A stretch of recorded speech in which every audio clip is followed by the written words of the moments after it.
I want to talk about Route 4. That is the route that helicopters take on the Potomac River right off of runway 33. That's where this crash took place. And so I thought Chair Hamady, if I can bring up the graphic here, made an incredibly important point in her press conference. And in her graphic, you can see 0 at the bottom would be runway 33. If you go to the left to 4,000, that is the eastern edge of the river by the embankment. If you go up 200 feet, you are only 75 feet away from a landing aircraft. So at best, we're in a situation where we're threading a needle allowing helicopters to fly down the same airspace as landing aircraft. And why this information wasn't studied and known before January 29th is an important question. But based on that information and this crash, we are going to continue with our restrictions on Route 4 here. So about 36 hours after the crash, we restricted this airspace, and we're going to continue with those restrictions. That would be from Haynes Point to the Wilson Bridge. Again, this is the area right off of runway 33 where the crash happened. We're going to have a notice to airmen with the specific guidelines on how they're going to fly this route. I talked to Secretary Pete Hegseth earlier today, talked about giving the military, the DOD, a route around this restricted airspace, which I think the military is going to be fine with. We will have exclusions for presidential air travel, vice presidential air travel. If there's a life-saving mission or law enforcement, we'll have exclusions for that, and we'll take the appropriate action at DCA to shut down air travel to make sure we don't have, again, helicopters and airplanes crossing paths. So this is going to continue into the future, again, making sure air travel at DCA is safe. Want to also talk about another point that Chair Hamady brought up, that over the last 2.5 years, there have been 85 near misses or close calls. And that is close calls that are within 200 feet of vertical separation and 1,500 feet of lateral separation. Incredibly close for aircraft. 85 of them. I think the question is, when this data comes in, how did the FAA not know? How did they not study the data to say, hey, this is a hot spot, we're having near misses, and if we don't change our way, we're going to lose lives? That wasn't done. Maybe there was a focus on something other than safety. But in this administration, we are focusing on safety, and so what the FAA has deployed is AI tools to make sure we can sift through the data and find hot spots in our airspace at our airports. So if there's another DCA-esque situation out there, our AI tools will help us identify those and take corrective actions preemptively as opposed to retroactively. Also another incredibly important safety lesson that we've learned from the DC airspace crash. I want to talk a little bit about how we move forward, because there's been a number of air incidents that have taken place over the first several weeks since I came into this department. And there's no unique, they're all unique. There's no common theme to the crashes that have taken place. But I think what it's done for us is made us focus on our air traffic control system. And when we take a look at that system, no doubt it is antiquated, it's old, it's anywhere from 25 to 30 years old. You've heard me say it 1,000 times. We're using floppy disks in our system. We have headphone jacks that we're plugging and unplugging. This is, think back to the 1980s, if you were even alive. That's the system that we're using for air traffic control. Now, I want to be clear, our system is safe, right? It's old, but it's safe. But we do have signs to say, looking forward, we don't want to lose lives because we have a break in the system. So it has to be upgraded, and it's going to take money. And a lot of promises have been made from DOT and the FAA about upgrades to the system that have never happened. Again, this should have happened 4 years ago, 10 years ago, 15 years ago.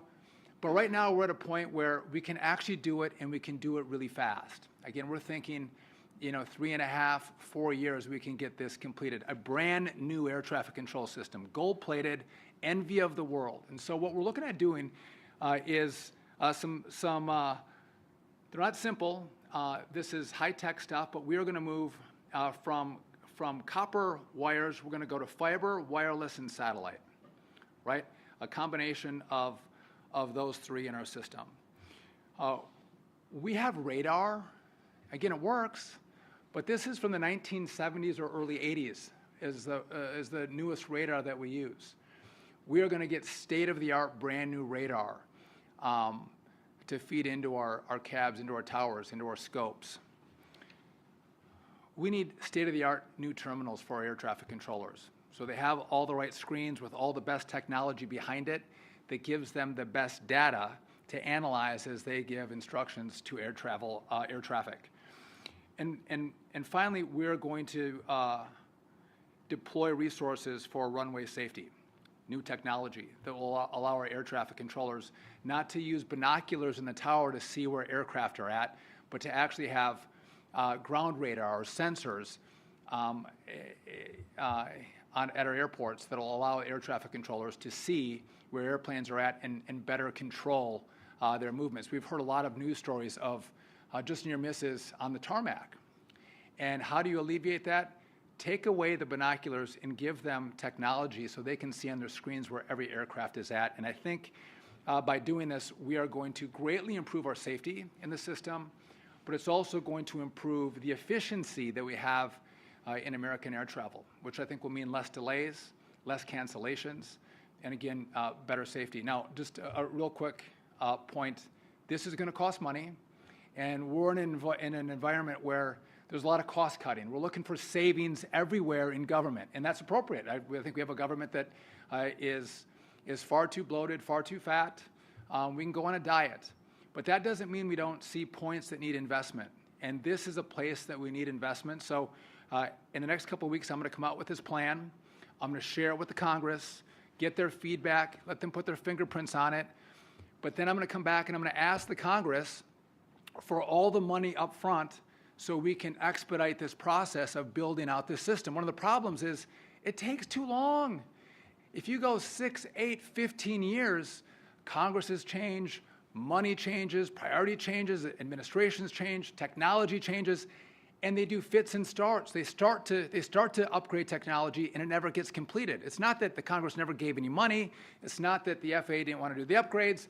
It just takes too long. So they have to give us the money. We're going to lay out our plan to actually do it really quickly. And again, this is the time. When you lose 67 lives, I think we can honor those who lost their lives by paying this forward and saying, you know what? We're going to make sure we've learned from this air disaster, and we're going to pay it forward so there's not other families that have to go through the pain and anguish of losing a loved one like these families had to go through. And I think that's how we honor them. That's how we pay it forward. And we do it by fixing the system and making it better and making it work. So again, to the recommendations that the NTSB have given us off this crash, we are adopting. We accept them. We were actually doing them 36 hours after the crash. And we'll look forward to hearing more from the NTSB as their recommendations and investigations continue. And with that, happy to take any questions you may have for me.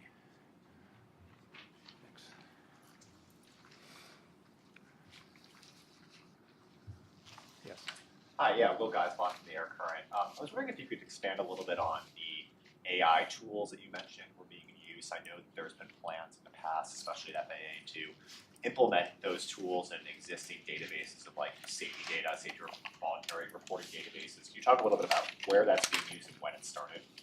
So it was Liam. It was used in the last couple of weeks. We started using the AI tools, and again, we started with 12 airports where we have a lot of cross traffic to analyze the data and again look for hot spots. And in the next 2 weeks, we're going to deploy that to all of the airports around the country. So it's in the towers. It's in like at the airports and aircraft towers. Well, as the information comes in, yes, at airports. through towers, yes. When that information comes in, again, whether you have near misses, again, I think it's a lot of information comes, and it's hard to parse through it. AI will help us look at it and see what information we can draw from it to make changes moving forward to prevent disasters. This is not the only, DCA is not the only airspace that has this cross traffic. There's several other airports out there that have this, and again, do we have problems in those airports like we did in DCA? Yes. Secretary Duffy, it's Pete Muntean with CNN. When you think about the fact that the NTSB says there was 15,000 close calls over a 3-year period, 85 of them very close, how upset does that make you? And does it say that the FAA should have been looking at some of that more closely, because a lot of that sounds like it was publicly available data? Yeah, Yes. so does it piss me off? Yes. And that's not an appropriate word maybe for a secretary to use, but of course. That the data was there, it wasn't effectively analyzed to see that we had this kind of risk at DCA makes me angry, right? And again, maybe there was too much data coming in. And it's easy maybe to look back and say you should have seen it. Looking forward, it can be more challenging. But it seems pretty clear someone should have seen, because pilots were talking about it. You've heard news stories, social media posts of pilots talk about these near misses. It's not like it was hidden in the data somewhere. If someone was paying attention, someone was on the job, they would have seen this. And so, again, this is a lesson for us to use the best tools possible today that we have available to us to analyze the data, and that's why we started to use AI. Quick follow-up. You talk a lot about speed when it comes to the FAA and changing the FAA, but I think those who have been indoctrinated there for a long time might say that's a dangerous thing because you don't want to sacrifice safety. So how do you find a happy medium there, and do you worry about maybe introducing some sort of danger here? So it's a good question. So speed versus safety. That's a wonderful question. And again, I could say you don't move fast and you don't have new technology, right? You're really safe with 1960s technology in our towers. I would say that's not a good solution. And so if you look at building out fiber, using wireless, using satellites, that can happen at the same time as we're still using our old fiber network, right? We're building it out. We can, in many places, we can put up our new radar at the same time we're using the current radar. It'll take some time to switch over, but we can do those two things at the same time. After fiber's laid, we can then come on the backside, choreographing how we do it and start building out our terminals for air traffic controllers, right? So it has to be, many things can happen at the same time, but other things have to be choreographed. And again, the switchover and the training that goes into it is going to have to be done right, but we can't continue with the same system, right?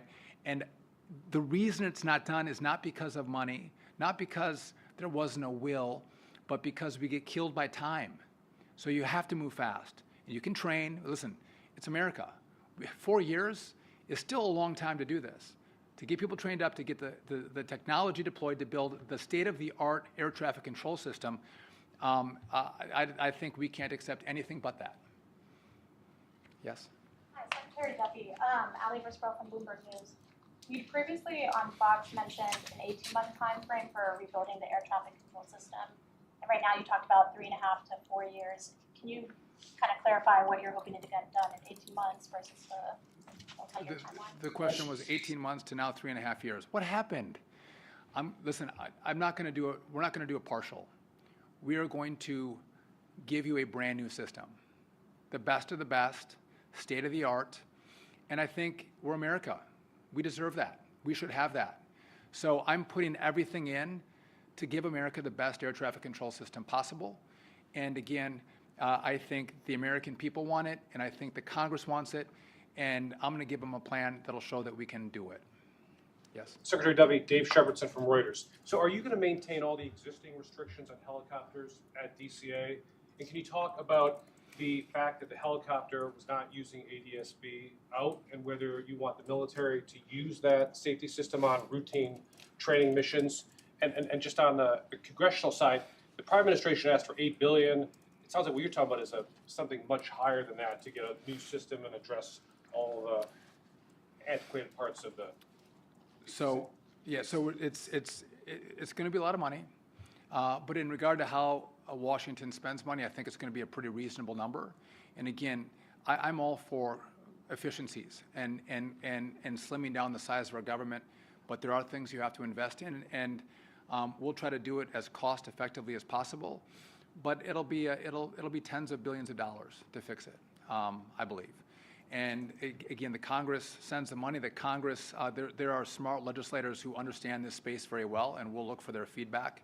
Also, with regard to the communication systems that the DoD uses, that's additional conversations we have to have with them about what they should deploy when they fly in civilian airspace. In terms of the existing restrictions, are you maintaining all the current restrictions on helicopters? Yes, we are. We might make some modifications. Again, as this was 36 hours after the crash.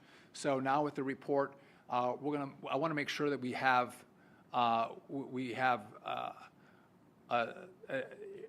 airplanes landing and taking off effectively and efficiently from DCA while maintaining safety. So there's a couple of caveats I may have to make, but never in a space where we're going to have airlines and helicopters crossing paths. Yes. Hi, Lori Aratani with the Washington Post. Just to clarify, so you are going to accept and implement both urgent recommendations issued by the NTSB today? Well, I think she had one urgent recommendation, which was the DCA airspace, Route 4. And then the rerouting of. That's right. So as part of blocking off Route 4 between Haynes Point and Wilson Bridge, we'll give another pathway for aircraft to go around. But yes, that's that, and that was in place 36 hours after. We're going to continue that. Again, we do have exceptions for presidential and vice presidential travel.